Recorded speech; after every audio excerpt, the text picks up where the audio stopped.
Salam dan bahagia, Ibu Bapak Guru hebat dan praktisi pendidikan, dimanapun Anda berada. Kali ini, Ibu Bapak akan melihat contoh situasi pembelajaran di sebuah kelas tingkat sekolah dasar yang menerapkan pembelajaran berdiferensiasi. Mari kita saksikan bersama-sama.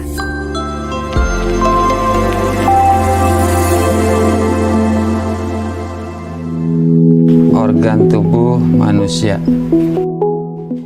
Minggu ini, Pak Kasim ingin mengajar sebuah materi tentang cara kerja salah satu sistem organ tubuh manusia, yaitu sistem pencernaan. Adapun tujuan pembelajarannya adalah melalui diskusi kelompok dan penugasan mandiri. 1.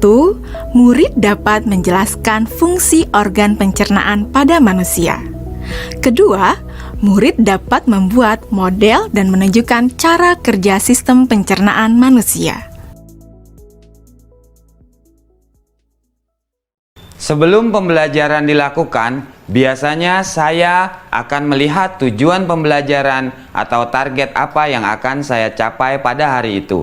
Setelah itu, saya melihat data atau informasi terkait murid-murid saya untuk menentukan strategi pembelajaran yang tepat dan penilaian yang sesuai. Saat merencanakan pembelajaran, Pak Kasim mempersiapkan beberapa sumber belajar yang menurutnya akan membantu murid-muridnya belajar sesuai dengan kebutuhannya. Sumber daya belajar yang disiapkan diantaranya adalah sebuah poster, berbagai bacaan yang memuat pembahasan tentang bagaimana organ pencernaan bekerja dari beberapa sumber.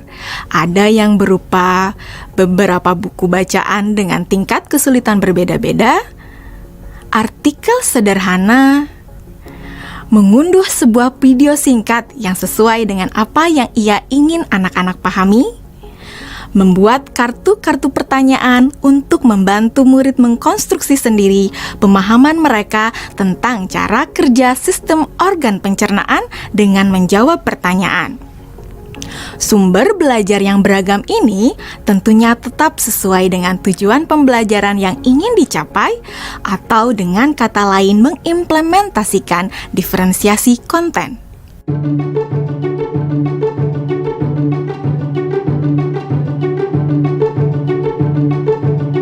Setelah semua sumber materi yang beragam disiapkan, saya mempersiapkan daftar kegiatan lengkap dengan instruksinya. Misalnya, membaca buku atau artikel dan lain sebagainya, mengamati poster, mendiskusikannya, dan kemudian membuat ringkasan untuk menunjukkan pemahaman tentang isi poster tersebut. Menjawab kartu-kartu pertanyaan.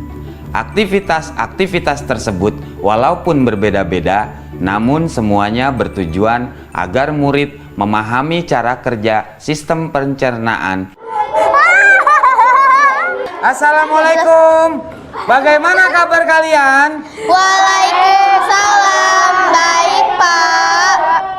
Hari ini kita akan mempelajari tentang sistem pencernaan manusia. Saya, Pak.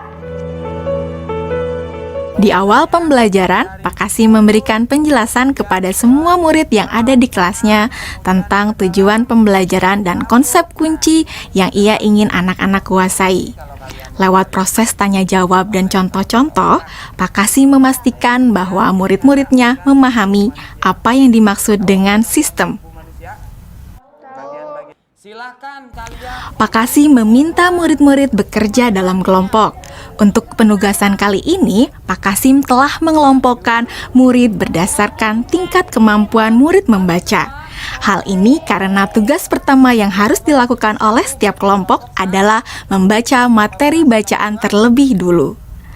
Teks yang dibaca tiap kelompok sesuai dengan kemampuan membaca mereka.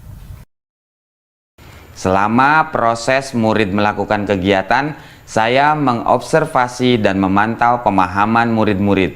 Saya mendatangi tiap kelompok, mengajukan pertanyaan, dan memberi pertanyaan lanjutan kepada murid-murid yang memerlukan bantuan atau perlu diberikan tantangan lebih. Saya juga membuat catatan-catatan penilaian selama proses ini. Setiap jawaban murid, pertanyaan murid, saya perhatikan dan menggunakan informasi ini untuk menyesuaikan tingkat bantuan yang akan saya berikan pada murid atau berdiferensiasi proses. Sistem pencernaan adalah serangkaian jaringan organ yang bekerja untuk mencerna makanan. Organ pencernaan antara lain meliputi mulut, kerongkongan, lambung, usus kecil, usus besar, rektum, anus.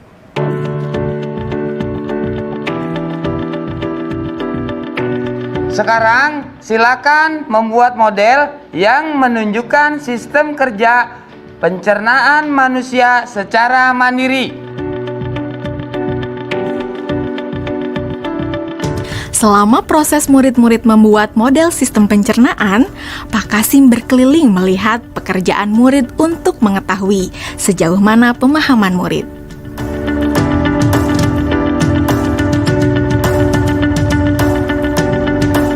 Di akhir pembelajaran, saya melakukan kegiatan refleksi, di mana refleksi tersebut digunakan untuk mengapresiasi murid, untuk mengetahui atau menilai sejauh mana pemahaman murid tentang topik yang sedang dipelajari, untuk mengetahui bagaimana perasaan murid-murid ketika melakukan proses pembelajaran.